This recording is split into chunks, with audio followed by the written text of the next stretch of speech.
Il y a des héritages qu'on reçoit sans effort. Une clé, un papier, un nom sur un compte. Et puis, il y a ceux qu'on ne demande pas, ceux qui s'installent à l'intérieur et qui attendent que tu sois seul pour se manifester. Ce soir, un fils se rend chez un notaire pour la lecture du testament de son père. Un père aimé, un père proche, et pourtant un père disparu, sans corps, sans raison officielle. Dans ces lignes, il vient chercher une réponse.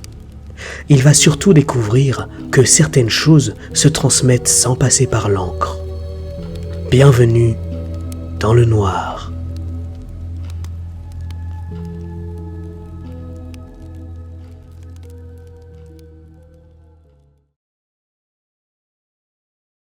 Le cabinet de maître d'Argence était au rez-de-chaussée d'un immeuble ancien, dans une rue étroite.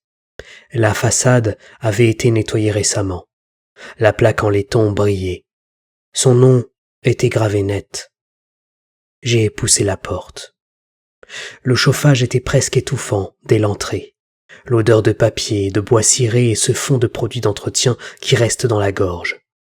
La secrétaire était derrière un comptoir, écran allumé, pile de dossiers sur le côté.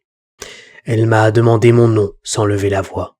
« Monsieur Delmas, vous pouvez patienter. » La salle d'attente tenait dans un rectangle. 3 chaises, une table basse avec des magazines trop vieux, une plante près de la fenêtre, aux feuilles épaisses. Au fond, une imprimante faisait un bruit court, puis plus rien. Je me suis assis. Mon regard est monté vers le plafond, puis s'est arrêté sur un coin. J'ai détourné les yeux aussitôt. Je faisais ça depuis quelques jours. Je n'avais pas envie d'y penser ici. Une scène m'est revenue sans prévenir, 1 semaine avant la disparition. Je l'avais trouvé chez moi, assis dans le salon, lumière éteinte. Ses clés étaient posées sur la table, à l'endroit habituel. Ce détail m'avait rassuré sur le moment. Aujourd'hui, il me serre encore l'estomac.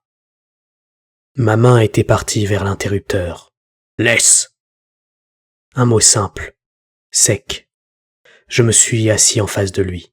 « Étienne, si je ne reviens pas, ne me cherche pas. » J'ai eu un rire bref, pas un vrai rire, juste un réflexe.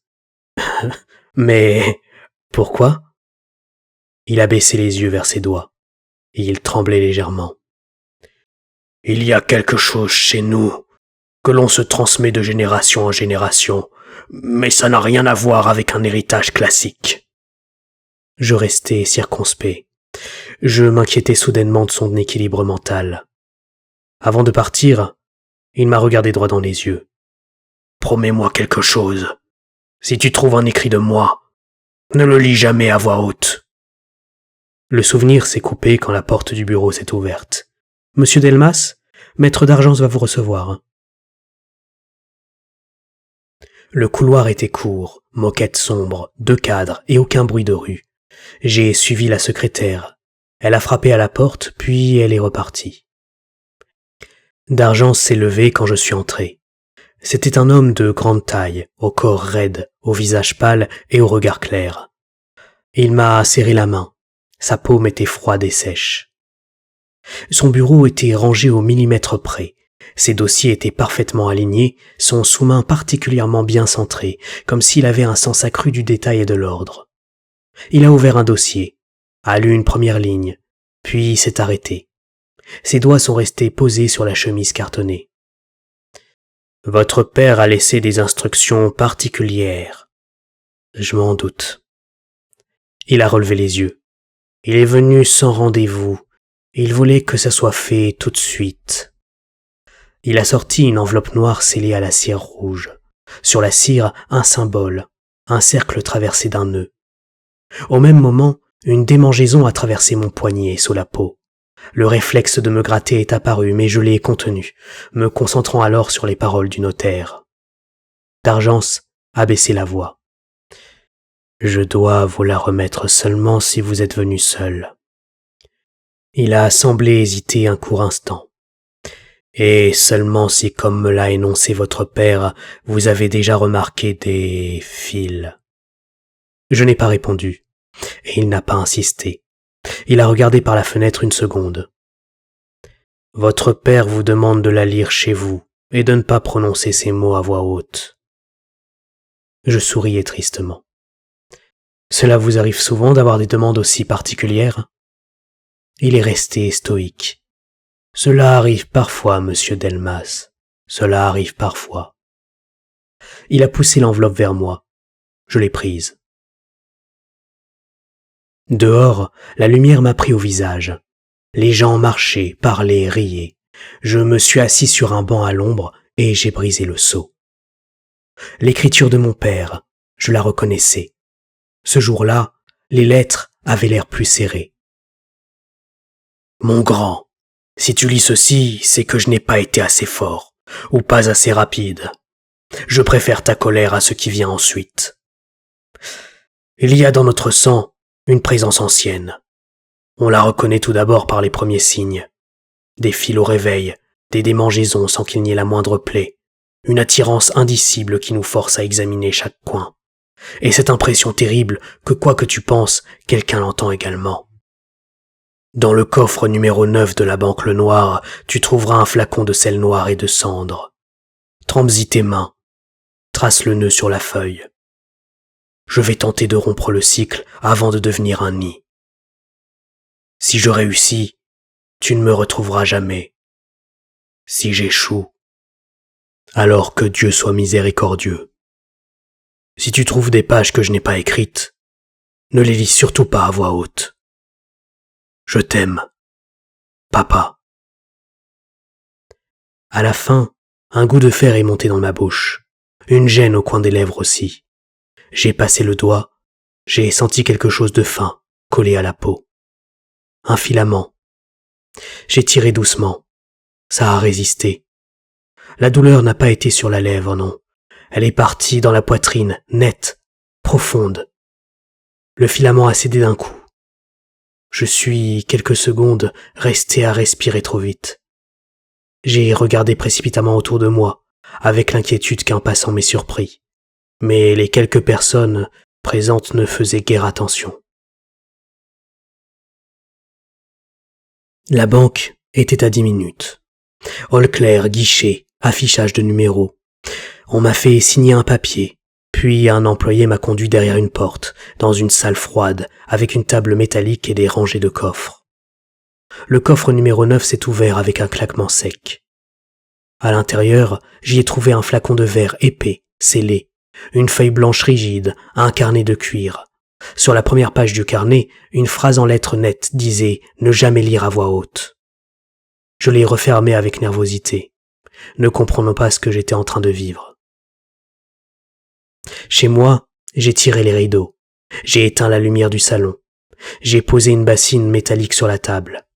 Le flacon s'est ouvert avec un petit craquement de cire. Le mélange avait une odeur de pierre mouillée et de cendre froide. Je l'ai versé à l'intérieur et je l'ai mélangé avec de l'eau bouillante. Le liquide a frémi une seconde, puis il s'est immobilisé. J'ai plongé les mains dedans. La douleur est montée d'un coup, partout, en piqûres serrées. J'ai serré les dents, j'ai posé la feuille devant moi. Je me suis entaillé le doigt. Une goutte de sang est tombée sur le papier. Elle ne s'est pas étalée tout de suite.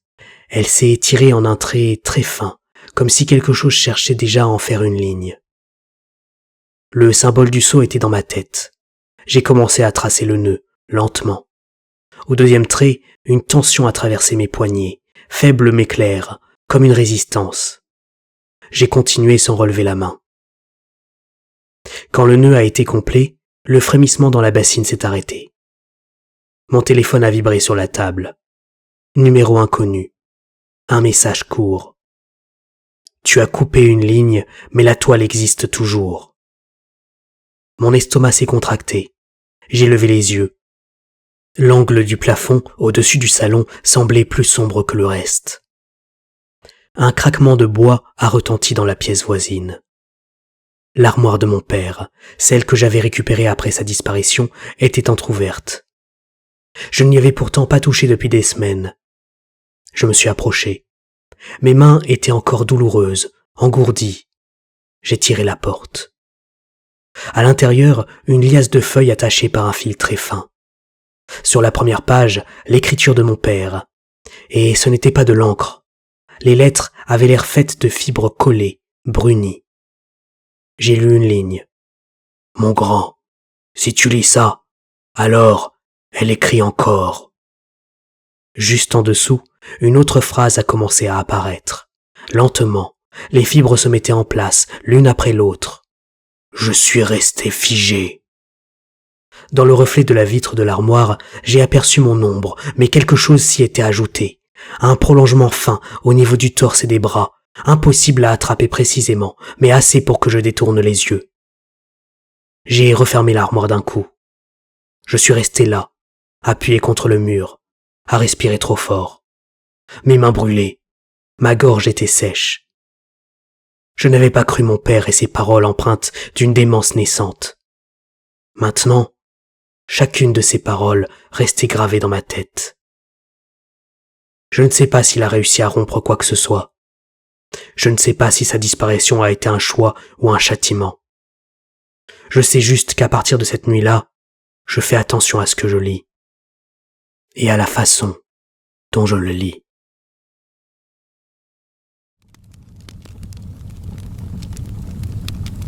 On se représente souvent une malédiction comme quelque chose de frontal, un choc, un événement, une scène qu'on peut raconter en une phrase. Certaines avancent autrement. Elles s'installent dans le fond d'une pièce vide et attendent le bon moment pour avancer avec une patience infinie. Si cette histoire vous a laissé une sensation étrange, ne cherchez pas à la faire disparaître trop vite.